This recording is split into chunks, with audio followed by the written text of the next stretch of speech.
Hello everyone, welcome to logic Pathshala channel. आज हम एक इम्पॉर्टेंट टॉपिक आपके लिए लेके आए हैं, important governor general in India. So इससे रिलेटेड जो भी इम्पॉर्टेंट क्वेश्चंस होंगे उन सभी को कवर अप करेंगे, क्योंकि ये टॉपिक काफ़ी इंपॉर्टेंट है और अक्सर आपके एग्जाम में अगर आप किसी भी तैयारी करो, चाहे एसएससी की कर रही हैं, रेलवे की कर रहे हैं, बैंक, पीसीएस या कोई भी स्टेट एग्ज़ाम है, उन सभी में अक्सर यहाँ से क्वेश्चन ज़रूर पूछा जाता है। और कई बार क्या होता है, हमें बहुत कन्फ्यूज़न भी हो जाता है कि पहले गवर्नर जनरल कौन थे, उसके बाद लास्ट गवर्नर जनरल कौन थे, या किस गवर्नर जनरल के कार्यकाल में कुछ हुआ है। तो इन सभी में काफ़ी कन्फ्यूज़न भी रहता है। तो आज हम पूरी तरीके से उन सभी कन्फ्यूज़न को आपके लिए क्लियर करेंगे। सो आप लोग कंप्लीट इस वीडियो को ज़रूर देखिएगा और इस वीडियो का पीडीएफ आप लोग को हमारे टेलीग्राम ग्रुप से मिल जाएगा। लिंक उसका आपको डिस्क्रिप्शन में दिया गया है।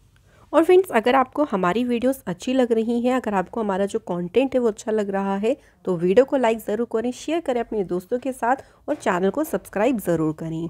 तो चलिए, सबसे पहले हम कुछ इंपॉर्टेंट पॉइंट्स के बारे में देख लेते हैं, उसके बाद हम क्वेश्चंस भी कवर करेंगे। तो first British governor general of Bengal. So Bengal के जो पहले ब्रिटिश गवर्नर जनरल रहे वो कौन थे? वो थे रॉबर्ट क्लाइव।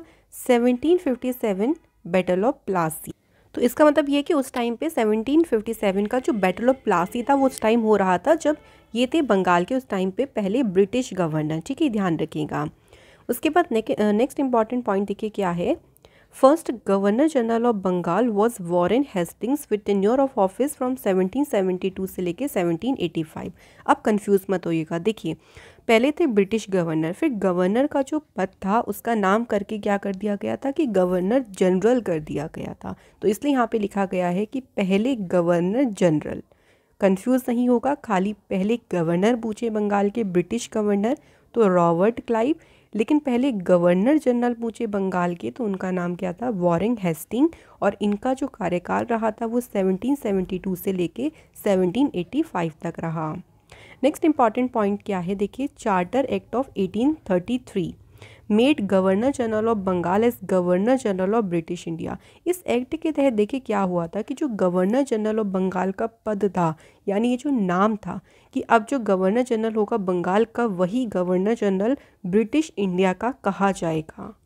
तो ये किसके तहत कहा गया था? चार्टर एक्ट के तहत इसको करा गया था कि बंगाल का जो गवर्नर जनरल होगा वो अब इंडिया का गवर्नर जनरल कहलाएगा। सिंपल सी बात ये है। और इंडिया के जो पहले गवर्नर जनरल रहे फिर वो कौन थे? विलियम बेंटिक थे। तो ये भी ध्यान रखिए कि किस चार्टर अधिनियम के तहत ये हुआ था, 1833। नेक्स्ट देखिए, फर्स्ट वाइसराय ऑफ इंडिया कौन थे? Lord Canning. तो गवर्नर जनरल की पोस्ट के बाद फिर आई थी वाइसराय की पोस्ट। तो पहले जो वाइसराय बने थे भारत के लीजिए, ब्रिटिश इंडिया कह लीजिए, कौन बने थे? Lord Canning.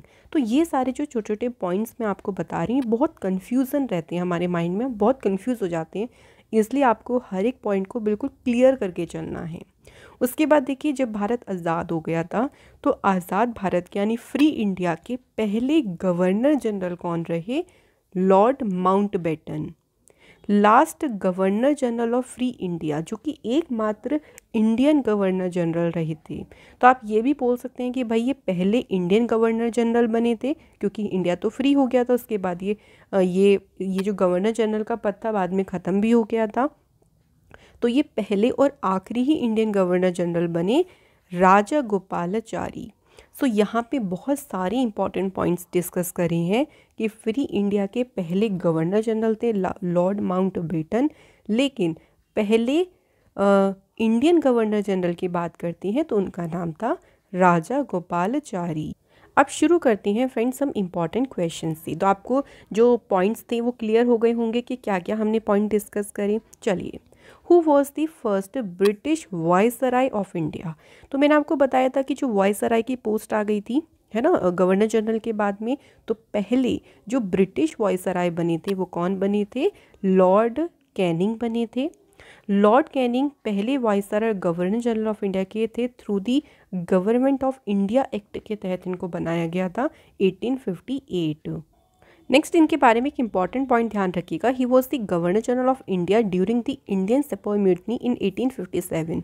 तो 1857 की जो क्रांति थी, जो संग्राम था, उस दौरान ये गवर्नर जनरल थे भारत के। तो ये पॉइंट भी आपसे पूछ सकती हैं कि इस क्रांति के दौरान गवर्नर जनरल कौन थे? लॉर्ड कैनिंग थे। नेक्स्ट हमारा क्वेश्चन है, who is called the father of civil services in British India. British भारत में सिविल सर्विसेज यानी सिविल सेवाओं के जनक किसे कहा जाता है? आंसर है लॉर्ड कॉर्नवालिस को कहा जाता है सिविल सेवाओं का जनक। देखिए यहाँ पे दो इम्पॉर्टेंट पॉइंट है। अगर पूछा जाए कि सिविल सर्विसेज की फाउंडेशन यानी आधारशिला किसने रखी, तो वो आधारशिला रखी थी वॉरेन हेस्टिंग्स ने। लेकिन उसके बाद जब कॉर्नवालिस आए थे, उन्होंने इसे रिफॉर्म किया, इसे मॉडर्नाइज किया और भी रैशनलाइज कर दिया। तो इसलिए जो कॉर्नवालिस हैं उन्हें father of civil service in India कहा जाता है। तो दो पॉइंट यहाँ से क्लियर हुए होंगे आपको। अगर पूछा जाए कि सिविल सर्विसेज की आधारशिला रखी किसने, वॉरेन हेस्टिंग ने, तब आपका आंसर वॉरेन हेस्टिंग होगा। लेकिन फादर ऑफ सिविल सर्विस किसे कहा जाता है? लॉर्ड कॉर्नवालिस को, क्योंकि उन्होंने कई सारे इसमें चेंजेस किए बाद में। नेक्स्ट है, who among the following is known as a maker of modern India. तो आधुनिक भारत का निर्माता किसे कहा जाता है? सही आंसर है लॉर्ड डलहौजी को। यहाँ से एक इम्पॉर्टेंट पॉइंट बताऊँ तो जो सेकंड एंग्लो सिख वॉर हुई थी 1848-49 में, ये वॉर हुई थी और उस दौरान भी ये लॉर्ड डलहौजी थे गवर्नर जनरल। तो ये पॉइंट भी ध्यान रखिएगा। अगला क्वेश्चन है, who was this governor general of India during the launch of civil disobedience movement. तो सविनय अवज्ञा आंदोलन के प्रारंभ के समय जब ये शुरू हुआ था, तब भारत में गवर्नर जनरल कौन थे ये बताना है। तो उस टाइम पे गवर्नर जनरल थे लॉर्ड इरविन। अच्छा, आप लोग मुझे कमेंट सेक्शन में ये बताएं कि सविनय अवज्ञा जो आंदोलन है ये हुआ कब था, ये आप लोग मुझे कमेंट करके ज़रूर बताइएगा। और एक और इम्पॉर्टेंट पॉइंट ध्यान रखिएगा कि लॉर्ड इरविन के समय ही जो साइमन कमीशन है ये भारत आया था, और ये भी ईयर भी हमें याद रखनी है 1972। पहला जो राउंड टेबल कॉन्फ्रेंस हुआ था 1930 में हुआ था, वो भी इन्हीं के समय हुआ था। उस दौरान यही गवर्नर जनरल थे भारत के। गांधी इरविन पैक्ट ये कब साइन हुआ था? वेरी इंपॉर्टेंट, 1931, और ये भी इन्हीं के समय में हुआ था। तो मेरी कोशिश ये है कि सभी इंपॉर्टेंट पॉइंट्स को भी डिस्कस करती चलूँ। अगला क्वेश्चन है, who among the following was the viceroy of British India at the time of second round table conference. जब द्वितीय गोलमेज सम्मेलन हुआ था उस दौरान में ब्रिटिश भारत के वाइसराय कौन थे? तो सेकेंड राउंड टेबल कॉन्फ्रेंस के समय में थे लॉर्ड वेलिंगटन। तो इनका समय कार्यकाल जो टेन्योर था वो था 1931 से लेके 1936। तो पूना पैक्ट भी हुआ था तब। 1935 गवर्नमेंट ऑफ इंडिया जो एक्ट था वो भी हुआ था। लॉर्ड इरविन को रिप्लेस किया था वेलिंगटन ने, और ये रहे थे टिल 1936 तक। ठीक है, ये ध्यान रखिएगा। अब देखिए, हम लोग यहाँ पे इंपॉर्टेंट पॉइंट्स के साथ साथ ये भी देख लेते हैं कि जो राउंड टेबल कॉन्फ्रेंस हुई 3 हुई। पहली कब हुई थी? पहली शुरू हुई थी 1930 नवंबर टू 1931 जनवरी। सेकेंड जो राउंड टेबल कॉन्फ्रेंस हुई थी ये सितंबर 1931 शुरू हुई और एंड हुई दिसंबर 1931। तीसरी राउंड टेबल कॉन्फ्रेंस नवंबर से शुरू होकर दिसंबर 1932 तक रही।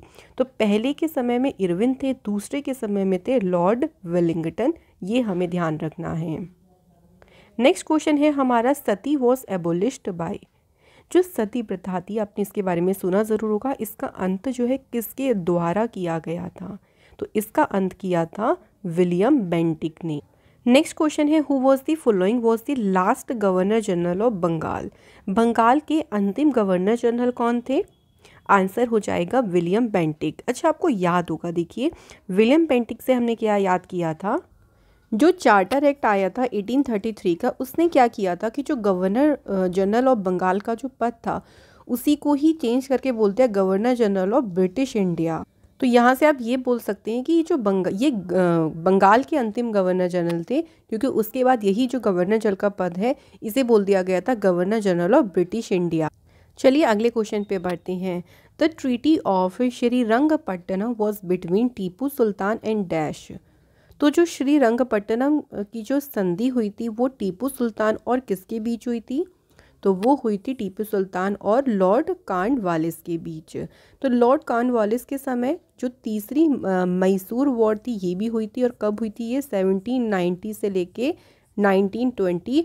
और श्रीरंगपट्टनम की जो संधि हुई थी वो भी उसी दौरान हुई थी। ये हमें दो चीज़ ध्यान रखनी है।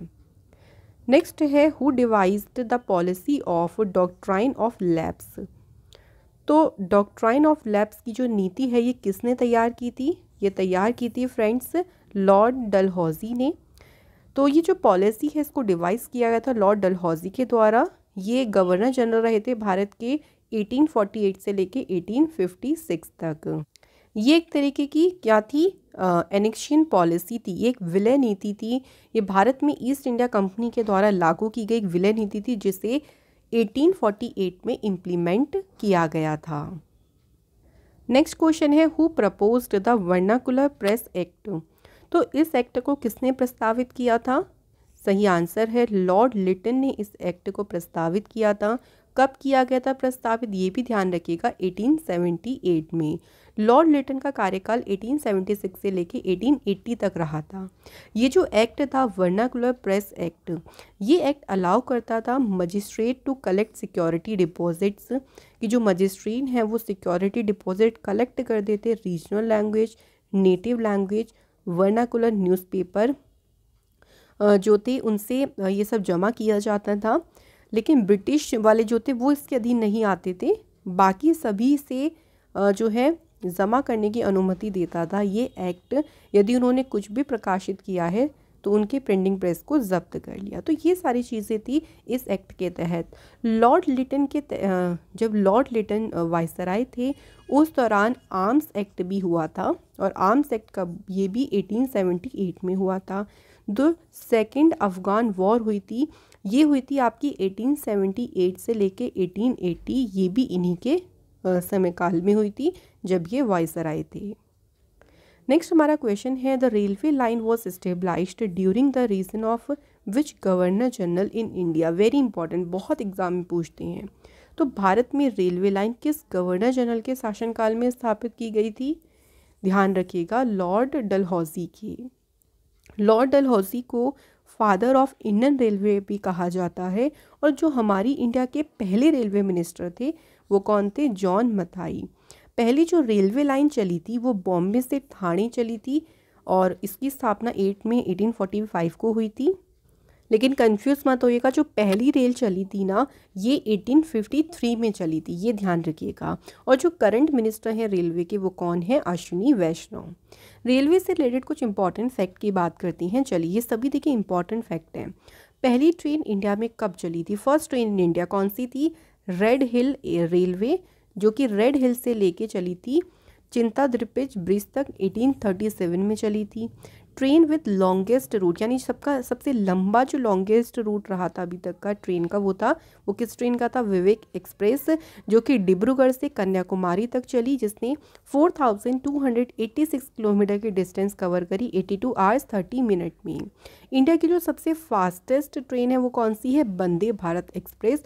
और रिसेंटली वेस्ट बंगाल में 7वीं वंदे भारत एक्सप्रेस को फ्लैग्ड ऑफ किया था नरेंद्र मोदी जी ने।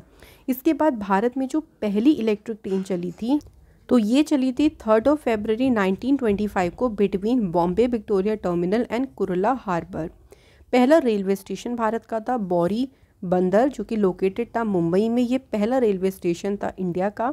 सबसे एक्सपेंसिव लग्जरी ट्रेन कौन सी है इंडिया में? तो वो है द महाराजा एक्सप्रेस। तो ये कुछ मैंने आपको इंपॉर्टेंट फैक्ट्स को रिवाइज करा दिया। चलिए अगला क्वेश्चन देखिए, in which year did Warren Hasting become the first governor general of India, यानी बंगाल। तो वॉरेन हेस्टिंग किस वर्ष में बने थे पहले गवर्नर जनरल? तो उसके बाद मैंने आपको बताया था जो एक्ट आया था उसके तहत जो बंगाल के गवर्नर जनरल का एक नाम था, मतलब जो भी बंगाल के गवर्नर जनरल होते थे वही ब्रिटिश इंडिया के गवर्नर जनरल कहलाने लगे थे। तो इसलिए यहाँ पे दोनों आपको लिखा हुआ है। तो आंसर हो जाएगा 1773। उन्होंने जो शासन की दोहरी प्रणाली थी यानी डुअल सिस्टम था उसको समाप्त कर दिया था।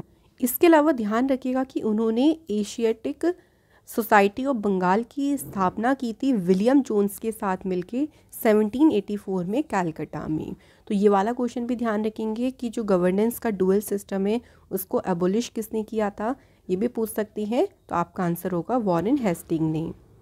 Who was the governor general of India when government of India act 1935 was passed. Bharat सरकार अधिनियम 1935 के पारित होने के समय में भारत के गवर्नर जनरल कौन थे? तो उस दौरान गवर्नर जनरल थे लॉर्ड वेलिंगटन। देखिए, अगर हम बात करें भारत सरकार अधिनियम या फिर बात करते हैं यहाँ पे Indian government of India act था, तो ये जो था ना, ये ब्रिटिश पार्लियामेंट के द्वारा इसे पारित किया गया था। ये उस समय ब्रिटिश संसद के द्वारा अधिनियम में सबसे लंबा अधिनियम था, ये सबसे लंबा ये एक्ट था। तो इसे दो अलग अलग एक्ट में डिवाइड कर दिया गया था। एक एक्ट बनाया गया गवर्नमेंट ऑफ इंडिया एक्ट 1935, एक बनाया गया इसे बर्मा एक्ट 1935। तो इस तरीके से इसे दो में विभाजित किया गया था। चलिए अगले क्वेश्चन की तरफ बढ़ते हैं। During which of the following viceroy window remarriage act was introduced. किस वाइसराय ने विधवा पुनर्विवाह अधिनियम के दौरान जो है वो किस मतलब पेश किया गया था। तो किस वाइसराय के दौरान ये हुआ था ये अधिनियम, तो ये था लॉर्ड कैनिंग के समय में। तो हिंदू विडो रिमैरिज एक्ट जो है इसे 16 जुलाई 1856 को जो हिंदू विडोज हैं उनका जो रिमैरिज है उसको पूरी तरीके से लीगलाइज कर दिया गया था। इस एक्ट को इनेक्ट कर दिया गया था 26 जुलाई 1856 को। इस एक्ट के एस्टेब्लिशमेंट में बहुत ही इम्पॉर्टेंट रोल रहा था ईश्वर चंद्र विद्यासागर का। तो उस समय में ध्यान रखिएगा कि उस समय वाइसराय कौन थे, Lord Canning. Cripps mission visit India during the term of which of the following viceroys. तो किस वाइसराय के कार्यकाल के दौरान ही क्रिप्स मिशन ने भारत का दौरा किया था। तो आंसर हो जाएगा लॉर्ड लिंथिंगो। बात करते हैं क्रिप्स मिशन। तो क्रिप्स मिशन मार्च 1942 में ब्रिटिश युद्ध प्रयासों के लिए जो ब्रिटिश वॉर एफर्ट्स थे उनके लिए इंडिया को सहयोग और उनको समर्थन हासिल करने के लिए उनका समर्थन हासिल करने के लिए जो क्रिप्स मिशन था ये भारत आया था। तो ईयर काफ़ी ज़्यादा इम्पॉर्टेंट हो जाता है कि कब आया था, मार्च 1942। Who was the Viceroy of India at times of the Dandi march initiated by Gandhi ji. Gandhi ji के द्वारा जो दांडी मार्च शुरू किया गया था उस समय भारत के वाइसराय कौन थे, आंसर हो जाएगा लॉर्ड इरविन। अगर हम बात करें दांडी मार्च की, देखिए 1882 का जो सॉल्ट एक्ट था उसी के रिजल्ट के दौरान जो ब्रिटिशर्स थे उन्होंने सॉल्ट पर बहुत ही हैवी टैक्स लगाना शुरू कर दिया था। तो इतना ज़्यादा जो टैक्स लग रहा था उसी के अगेंस्ट में प्रोटेस्ट किया गया। तो महात्मा गांधी जी ने जो उनके फॉलोअर्स थे उनके साथ शुरू किया था दांडी मार्च और इसे 12 मार्च 1930 को शुरू किया गया था साबरमती आश्रम से। तो ये इम्पॉर्टेंट हो जाता है कि डेट और कहाँ से ये शुरू हुई था मार्च, साबरमती आश्रम से शुरू हुआ था। Under whose tenure establishment of INC यानी जो इंडियन नेशनल कांग्रेस है इसकी स्थापना किसके कार्यकाल में हुई थी, तो सही आंसर है लॉर्ड डफरिन। और ईयर की बात करें, ईयर भी ध्यान रखेंगे 1885 और इन्हीं के समय में तीसरी बर्मीज वॉर भी हुई थी। 1885 से 86 तक यह वॉर हुई थी, वो भी लॉर्ड डफरिन के समय में हुई थी। तो ये फ्रेंड्स हमारे सभी इंपॉर्टेंट क्वेश्चंस थे जिनको हमने कवर किया है। मैं आपको एक छोटा सा क्विक रिवीजन दे देती हूँ जो कि हमारे बहुत ही इंपॉर्टेंट पॉइंट्स हैं उनके बारे में। तो अगर हम थोड़ा सा देखिए पास्ट में चलें तो जब सबसे पहले बात होती है, देखिए गवर्नर जनरल ऑफ बंगाल, यही यहाँ से सबसे पहले शुरुआत होती है। तो ये कैसे इनेक्ट हुई, ये पोस्ट कैसे बनी, तो जब ईस्ट इंडिया कंपनी भारत आई थी तो उन्होंने बंगाल पे कंट्रोल कर लिया था। उन्होंने एक पोस्ट को निकाला जो था गवर्नर ऑफ बंगाल। तो जो पहले गवर्नर बने थे बंगाल के, मैं यहाँ सिर्फ और सिर्फ गवर्नर की बात कर रही हूँ, गवर्नर जनरल जो पहले गवर्नर बने थे बंगाल के वो कौन थे, रॉबर्ट क्लाइव थे। उसके बाद क्या हुआ कि रेगुलेटिंग एक्ट 1773 आया, तो उससे क्या हुआ कि जो गवर्नर ऑफ बंगाल का पोस्ट था उसे चेंज करके कर दिया गया गवर्नर जनरल ऑफ बंगाल। तो बंगाल के जो पहले गवर्नर जनरल बने वो थे वॉरेन हेस्टिंग। इससे अब आपको क्लियर हो गया होगा कि हमें याद कैसे रखना है। First governor of Bengal Robert Clive, first governor general of Bengal Warren Hasting. फिर उसके बाद एक एक्ट आया था, उसके बाद एक्ट आया था चार्टर एक्ट 1833। इसने गवर्नर जनरल ऑफ बंगाल था जो पोस्ट का नाम था गवर्नर जनरल ऑफ बंगाल, उस पोस्ट के नाम को चेंज करके कर दिया गवर्नर जनरल ऑफ इंडिया। ठीक है, तो इंडिया के पहले गवर्नर जनरल कौन बने, विलियम बेंटिक।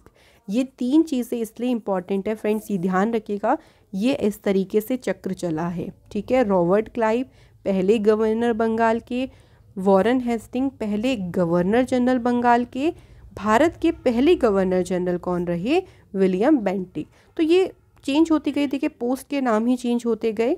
उसके बाद वाइसराय का भी पोस्ट आ गया। तो गवर्नमेंट ऑफ इंडिया एक्ट आए थे 1858, उन्होंने उसके द्वारा गवर्नर जनरल ऑफ इंडिया को करके वाइसराय ऑफ इंडिया कर दिया गया। जो वाइसराय थे वो डायरेक्टली ब्रिटिश गवर्नमेंट के द्वारा ही अपॉइंट किए जाते थे, और पहले जो वाइसराय थे वो कौन थे, लॉर्ड कैनिंग। तो इस तरीके से जो है वो ये आपको चक्र जो है पूरा याद रखना है। तो मैं आशा करती हूँ कि आज की वीडियो से आपको काफ़ी ज़्यादा नॉलेज ज़रूर मिली होगी। ऐसी ही इंपॉर्टेंट नॉलेज के लिए, इंपॉर्टेंट वीडियोस के लिए लॉजिक पाठशाला से प्लीज़ जुड़े रहें।